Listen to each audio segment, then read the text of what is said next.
자, 그러면 그 인디코드 제 1차 세미나 세부 주제는 왜 개도국을 도와줘야 하나요?라는 주제로 강연을 해주실 전북대학교 국제인문사회학부 박지연 교수님을 모시도록 하겠습니다. 박지연 교수님은 현재 그 전북대학교 국제인문사회학부 교수시고요. 현재 국제개발협력학회 국제위원장을 역임하고 계십니다. 그리고 이전에 전북대 오시기 전에 한국수출입은행 책임연구원 그리고 대외경제정책연구원 부연구위원을 지내셨습니다. 자, 그러면 오늘 인디코드 제1강 공적개발운전한 주제로 박지연 교수님을 모시도록 하겠습니다. 큰 박수 부탁드리겠습니다.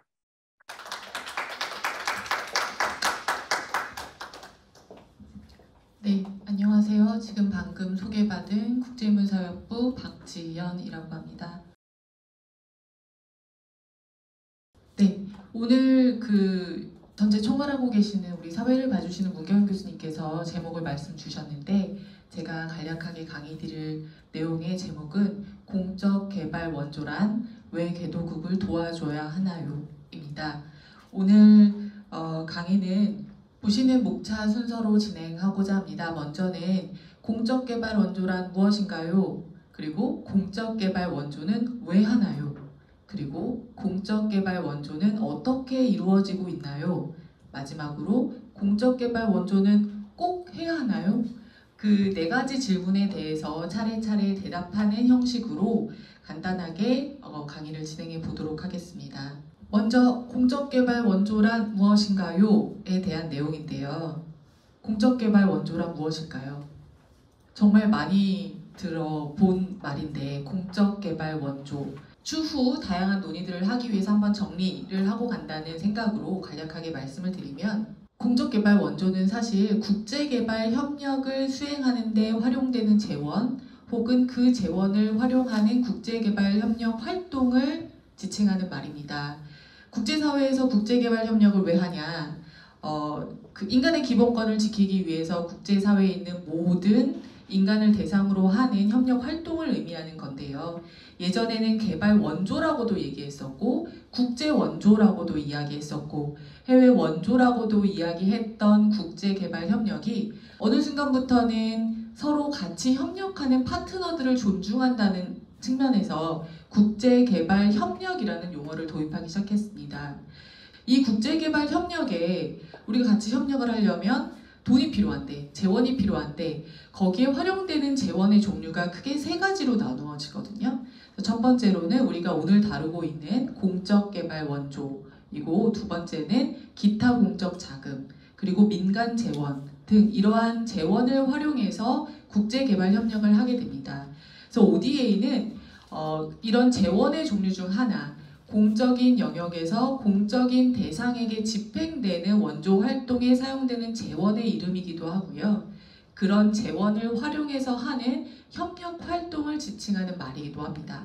이 재원을 가지고 이러한 활동들이 왜 이루어지고 있느냐? 2015년부터 2030년까지 유엔에 200여 개 되는 회원국들이 약속을 했어요. 지금 보시는 아주 친숙한 17개 목표들을 같이 한번 달성해보자 라고 합의를 했는데 그 목표를 달성하기 위해서 우리는 ODA를 활용한 공적 개발 원조를 하고 있는 것입니다.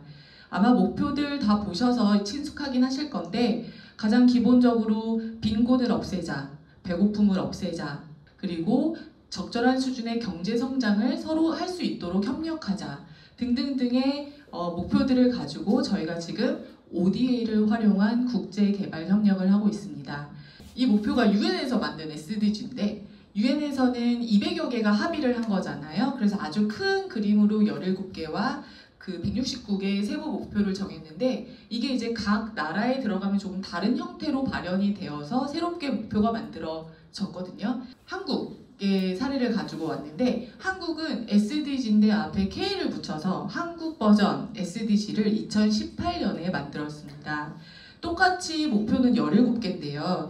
세부 목표가 122개가 되고요. 이 세부 목표를 어떻게 달성했는가를 측정하는 지표들을 발굴을 했는데 이 발굴된 지표 중에서 50% 이상이 우리나라만 가지고 있는 지표입니다.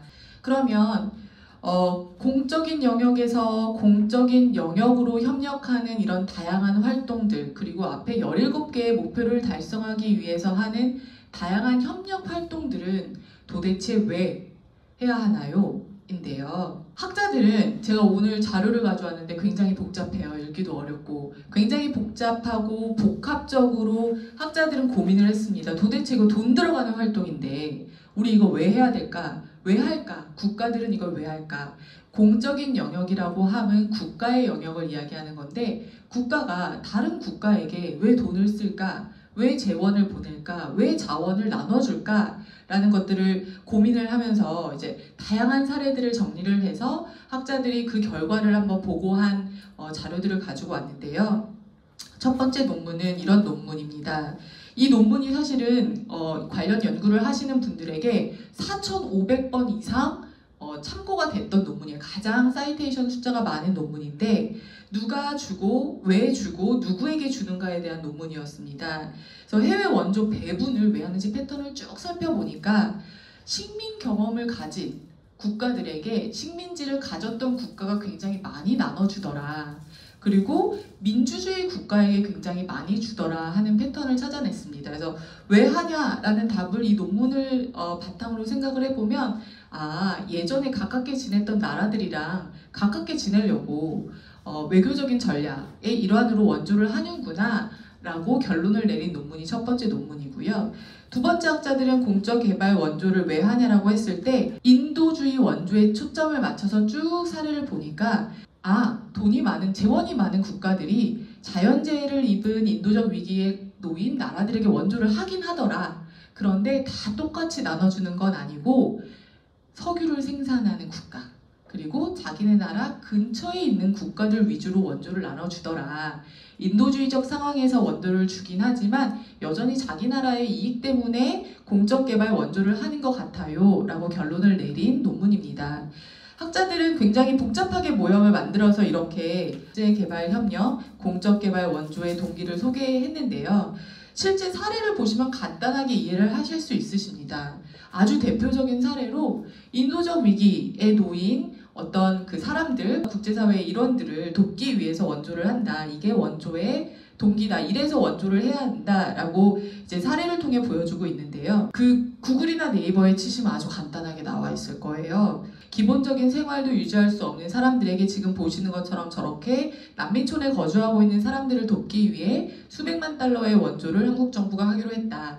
이런 일종의 사례들은 인도적 위기에 놓여 있는 사람들을 돕기 위한 원조 활동, 그리고 인도적 동기를 위한 원조 활동으로 이해할 수 있을 것 같습니다. 그리고 두 번째 사례인데요. 두 번째 사례는 마셜 플랜이라고 들어보셨죠?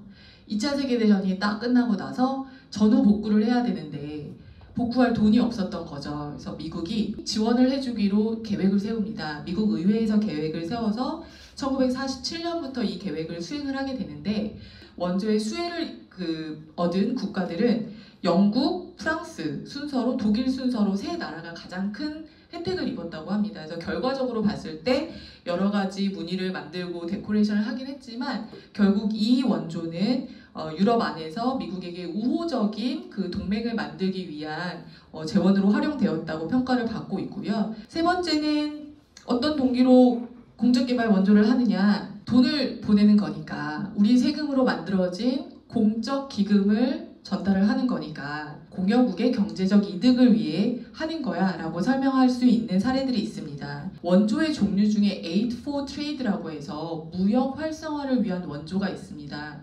처음에는 수원국의 경제적 이득을 목표로 이걸 하는 거다, 이런 동기로 하는 거다라고 얘기했지만 어느 순간 돌이켜보니 공여국도 굉장히 많은 이득을 이 안에서 추구하고 있고 그런 동기로 더 많은 원조들을 하기 위한 논의들을 진행을 하고 있습니다. 다음은 그럼 도대체 얼마만큼의 돈이 어디로 가고 있나요? 얼마만큼의 원조 규모가 어디에 왜 되어지고 있나요?의 현황인데요. 지금 보시는 통계 자료는 OECD에서 매년 발표하고 있는 그 원조 통계입니다. 그 첫 번째 지금 슬라이드에 제가 보여드리는 내용은 그 위원회에서 ODA 배분액을 기준으로 어느 나라가 얼마나 많이 배분을 하고 있느냐를 보여주고 있습니다. 그래서 2019년 기준으로 얼만큼 실제 집행했냐라는 결과를 정리해 보니 미국이 제일 많이 했더라고요. 쭉쭉쭉 독일, 영국 쭉쭉쭉쭉쭉 조금 숨 쉬셨다가 더 쭉쭉쭉 내려가면 한 15번째 한국이 있는데 25억 달러 규모로 공여를 한 것으로 나타나 있습니다. 다음은 아까 거는 이제 절대적인 규모였다면 이제 상대적인 규모, 그 나라가 얼마나 잘 사는지, 얼마나 경제적인 능력이 있는지를 근거로 얼마나 공여하고 있는가를 살펴보는 내용인데요. 이 GNI 대비 0.7%를 공여를 해라, 공적개발 원조에 집행을 해라 라고 권고를 하고 있는데 그 기준에 부합되는 공여국은 룩셈부르크, 노르웨이, 스웨덴, 덴마크, 영국 정도까지입니다. 그리고 나머지 국가들은 GNI 대비 그 기준에 대부분 미치지 못하고 있습니다. 그런데 또 한국은 또 저기 멀리 있어요. 끝에서 5번째. 권고치에 가려면 한참 멀기도 했고 상대적인 규모도 크지 않은 그런 편에 속한다고 보시면 될 것 같습니다. 다음으로 이런 돈들이 그러면 어디로 가고 있느냐? 는 이제 약정액 기준으로 제가 통계가 보고가 되어 있어서 가지고 왔는데요. 주요 지원 분야를 살펴보시면 사회 인프라 및 서비스라는 분야의 37% 정도를 공여를 했습니다. 이 사회 인프라 및 서비스 분야에 어떤 항목들이 있냐면 교육, 그 다음에 보건, 우리가 보통 이제 인도주의 목적으로도 많이 하는 그 교육과 보건이 포함되어 있는데요. 지역별로 살펴보시면 아시아와 아프리카에 굉장히 많이 가고 있는 걸 보실 수 있으실 거고, 그 다음에 소득군별로 보시면 최빈국에 많이 가고 있다라는 그런 흐름을 파악하실 수 있으실 겁니다. 다음에는 이제 약정액 기준으로 그 ODA의 지원 형태를 소개를 하고 있는데요. 두 가지 기준입니다. 첫 번째는 양자로 하느냐, 다자로 하느냐, 두 번째는 유상으로 하느냐, 무상으로 하느냐인데요. 일단 양자, 다자를 보시면 양자 간의 공여가 70%, 여기서 말하는 양자는 국가 대 국가가 하는 것이 가장 대표적인 예입니다. 다자 간 원조가 30% 정도를 차지한다고 보시면 될 것 같습니다. 다자는 예컨대 이제 국제기구를 통해서 여러 나라들이 힘을 합쳐서 한 나라나 여러 나라에 하는 원조의 형태로 이해하시면 될 것 같습니다. 유무상의 경우는 지금 현재 무상이 굉장히 큰 포션을 차지하고 있습니다. 지금 94%가 무상이고 6%가 유상에 해당하는 형태로 원조가 ODA가 집행이 되고 있습니다. 자, 세 가지 동기로 인도적인 동기, 정치적인 동기, 경제적인 동기 등의 동기를 가지고 이렇게 여러 나라 국가에서 사회 인프라 서비스를 위해 최빈국에 아시아에 아프리카에 열심히 ODA를 하고 있는데 이렇게 큰 돈을 들여서 이렇게 많은 사람들이 이렇게 다양한 활동들을 하고 있는데 이거 꼭 해야 되나? 우리가 뭔가를 꼭 해야 된다고 했을 때는 그 일에 대한 효과가 제대로 나고 있느냐를 봐야 되는 부분이 있는 것 같아요. Aid for Civil War라고 해서 Aid for Conflict이라고 해서 원조가 열심히 분쟁을 일으키고 있어서 수많은 사람들이 죽어나가는 그 곳에 들어갔을 때 실제로 죽는 사람들의 숫자를 줄였는가, 분쟁을 종료시켰는가, 분쟁을 완화시켰는가, 이것은 제일 처음에 말씀드렸던 동기 1, 수원국의 인도주의에 기여할 수 있는 원조였는가에 대한 평가인데요. 원조도 계속 늘고 있는데 분쟁도 계속 늘어나고 있어요. 대체적으로는 경우에 따라 다르지만 부정적인 경우가 생각보다 많다, 이러한 논의들이 있거든요. 국제기구가 분쟁 지역에 난민들을 좀 도와주려고 그 구호하기 위한 천막을 치잖아요. 그러면 그 분쟁이 나고 있는 국가의 민병대들, 반군들이 그것을 타겟으로 더 열심히 공격을 한다는 거예요. 그래서 그 자리에서 사상자들이 훨씬 더 많이 나는 그런 효과들이 눈에 띄게 많다. 그래서 수원국의 인도주의 위기를 해결하기 위해서 원조는 참 제한적인 활동만 하고 있구나. 그러면 제한적인 것만 하고 있으면 이 순간에 하지 말아야지. 그죠? 아닌 것도 있더라고요. 아닌 거를 제가 두 가지를 가져왔는데요. 아까 말씀드렸던 마셜 플랜 같은 거, 친구를 사귀기 위해서 그런 동기로 이 큰 돈을 쓴다고 했는데 아까 300조 가량의 돈을 썼다고 했는데 효과가 있냐 라는 것들을 살펴보니 효과가 있대요. 제가 예스를 엄청 큰 걸 가져왔는데 효과가 있다고 합니다. 실제로 지금 보여드린 이 결과표, 분석표가 이야기하고 있는 건 뭐냐면 그 30년 동안 미국이 양자 간의 원조를 한 사례를 바탕으로 대표적으로 대상국이 실제로 유엔의 그 제너럴 어셈블리에 와서 미국에게 우호적인 미국과 유사한 그 투표 패턴을 보였느냐라고 했더니 그렇더라 이거예요.